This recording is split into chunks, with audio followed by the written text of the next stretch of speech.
څنګه جلسه کې جګویان زغلیږي داسې غریب نه خپل خپلوان زغلیږي.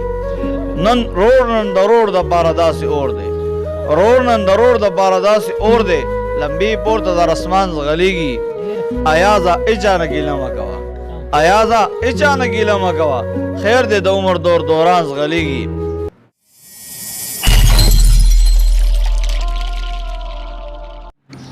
السلام علیکم ګرانو کتونکو، ستاسو ورور ستاسو ملګری جعفر شاه درویش یم. دې وخت راغلی یم جهانګیري ته. په جهانګیري کې د یو ډېر زبردست نعتخوان سره په څنګ کې ناست یم چې د سترګو لحاظ سره لږ معذوره دی او بیا خو هم خپلې هلې ځلې کوي او نعتخواني کوي. داسې چېرته تقریبات وي، چېرته ختمونه وي، دوی هلته ځان رسوي او خپل عقیدت وړاندې کوي. راځئ چې دې سره ملو شو. السلام علیکم ګرانو ملګريه. وعلیکم السلام ورحمت الله وبرکاتو. درویش صاحب ستا ډېره زیاته مننه او ستاسو د کتونکو او د اورېدونکو هم ډېره زیاته مننه. الله پاک مو ښاد آباد ساته او چې تاسو زموږ د غریب خانې ته تشریف راوړو، تاسو ډېره شکریه. ملګريه، منم چې ډېر خلک به تاسو پېژني، خو زموږ د دې پاڼې چې کوم نوي ملګري دي هغوی سره خپله لنډه پېژنګلو وکړئ. زما لنډه پېژنګلو ده چې زما نوم حافظ محمد ایاز دی او د جهانګیري کلي چاچا خیل امارت اوسیدونکی یم. او د دې نه علاوه زما اکټیویټي دا دی چې دیني تعلیم هم زما مکمل شوی دی او دنیاوي تعلیم زه نن سبا ایم فل ته مې داخله کړې ده او د ماسټر رزلټ مې راوړ. ښه جي، نعتخواني کوئ، څومره وهنه لګیا یې او آیا د کتاب په حوالې سره مو څه خیالات دي؟ دې حوالې سره چونکې نعتخواني شاعري دا موږ ته په میراث کې منعکس شوې ده او ډېر خلک به پېژني. شبنم عبدالوهاب دا زما نیکو او یو د صوبه سرحد یو نامتو او لوی شاعر تېر شوی دی. نو زه د وړوکوالي نه شاعري کوم، نعتخواني کوم او هر قسمه نظم نعت لیکم. ښه جي، نعتونه را سره شریک کړئ. دغه وخت کې تاسو سره زه لومبی د خپل نیکه صاحب مبارک یو رباعي شعر کوم چې د مور او پلار به موضوع کړې ده او د هغې نه بعد په سیرت طیبه ما یو نعت پیش کړی دی چونکې په سوشل میډیا هم شته او ستاسو په پاڼه هم راشي، دا کتونکي واوري نه ښه وایي. یا خبردار شه په عزت د مور او پلاره، لوی عظیم دی برکت د مور او پلاره، د استاد او مشرانو ته بې اوسه، په دعا به شي اوجت د مور او پلار. واړه دلته د دنیا په بساتو، ضایع نه کړي مال دولت د مور او پلار، چې د حج اکبر طاقت نه لري نورا، حج هغوی ته د زیارت د مور او پلار. په دعا د مور او پلار چې څوک رنګ شوي، هغه تل به وي اوچت د مور او پلار. شبنم وایي په هوا ورپسې مزه، خپو د لاندې دی جنت د مور او پلار. او سیرت طیبه باندې نعت دی، دا ما 2014 کې لیکلی، تاسو سره شریکوم. یا پورته چې الله سره ملما پلا مکان دی، دا زم جانان دی خلقه، دا زم جانان دی، دا زم جانان دی خلقه، دا زم جانان دی. نومی محمد احمد پیدا دی په مکه کې، ګل د عبدالله راغی بغیږ د مینا کې. نومی محمد احمد پیدا دے په مکه کې، ګل د عبدالله راغی بغیږ د مینا کې. عبدالمطلب نکی ښکلی قدردان دی، دا زم جانان دی خلقه، دا زم جانان دی.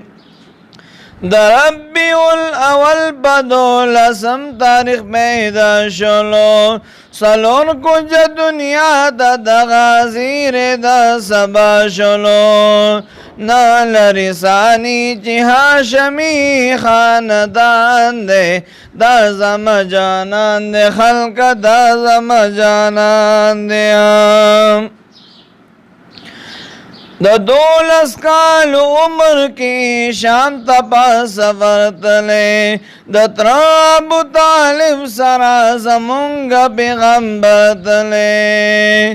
دغا قریشی نسبی ستور دا اسمان دے دا زم جانان دے خلق دا زم جانان دے عمر چی بیزوی شو کلونا برابر دا گل وی کلوا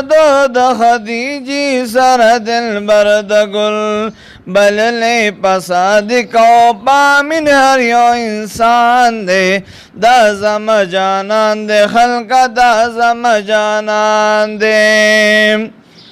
لڑائی سلوروی مشرعی لوری زینب بی بی یو رقیہ بلکلثم شاہ عرب بی بی فاطمہ زہرا خود حضور در درمان دے دا زم جانان دے خلق دا زم جانان دے دا زم جانان دے خلق دا زم جانان دے عمر سلوی قال جید گل میں برابر شلو تاج دا نبوت و رسالت اور دا پسر شلو نزول پی باہرہ کی شروع شوے دا قرآن دے دا زم جانان دے خلق دا زم جانان دے سلور دا دیاران کلی گلنا دا گلاب یو یاری صدیق بل عمر بن خطاب حضرت عثمان سرالی مرد میدان دے دا زم جانان دے خلق دا زم جانان دے اویش غزاگانو کی دا کم سی پسالار دے آیاز مسیحا دا کل عالم نبی سردار دے آیاز مسیحا دا کل عالم نبی سردار دے ختم نبوت ہوئی بہر بشر آیان دے دا زم جانان دے خلق دا زم جانان دے پورتجی اللہ سرا ملما بلا مکان دے دا زم جانان دے خلق دا زم جانان دے ماشاءالله ډیر ښکلی وړاندې را سره هم څه شریک کې په دې غړی کې به زمونږ په کیمرامان چې کوم ملګری محنت کې ارشد صاحب دی د دې ډالۍ وي څو قطعات د سره شریکوم وایي خلک وایي چې اوزګار شي نه شاعر شي خلک وایي چې اوزګار شي نه شاعر شي خو زه وایم چې د کار شي نه شاعر شي چې احساس غزاونې زړه کې وکړي چې احساس غزاونې زړه کې وکړي او شعور خبیدار شي نه شاعر شي او بله قطعه د ارشد صاحب وایي پکور بټی کې د نفرت کرونده پکور بټی کې د نفرت کرونده پښتنو دا د کم کلتور برخه ده تاسو د مینې معنی نه پیژنئ تاسو د مینې معنی نه پیژنئ په جهالت کې مو ضرور برخه ده ایاز مینه کوه مینه ویشه ایاز مینه کوه مینه ویشه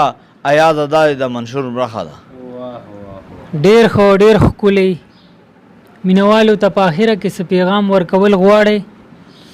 نه زه خو پیغام دا ورکول غواړم ټولو اورېدونکو کتونکو ته چې کله تاسو نه څوک رشته غواړي نه په رشته کې دا ګورئ نبي علیه الصلاۃ والسلام وایي چې د دیندار کس یا د دینداري جنۍ انتخاب کول پکار دي زمونږ معاشره داسې جوړه شوې ده زمونږ یو اجمیر شاه افغان صاحب په شعر کې دا خبره کړې ده بس د خپلې خبرې په د اجمیر شاه افغان په دې شعر سره ختموم وایي رشته چې چا نه غواړي وایي کم ځای کې نوکر دی رشته چې چا نه غواړي وایي کم ځای کې نوکر دی په کلي کو بهر دی دا اس وقت پوسته که مسلمان دی کو کافر دی دله دی او کنر دی جوړ شوی دا رواج دلته د هر کلي او کور دی دا ټول د پیسې زور دی دا ټول د پیسې زور ډیر ښه دا امیر صاحب ډیر ښکلی میسج ورکو مینوالو یقینا چې ستاسو به زموږ د نن پروګرام خوښ شوی وي. په دې سره زه جعفر شاه درویش سره د خپلو ملګرو او کیمرامین ارشد کاری صاحب سره ستاسو نه اجازت غواړم چې چردم یې ښاد او آباد بریالي اوسئ. د لوی الله په امان.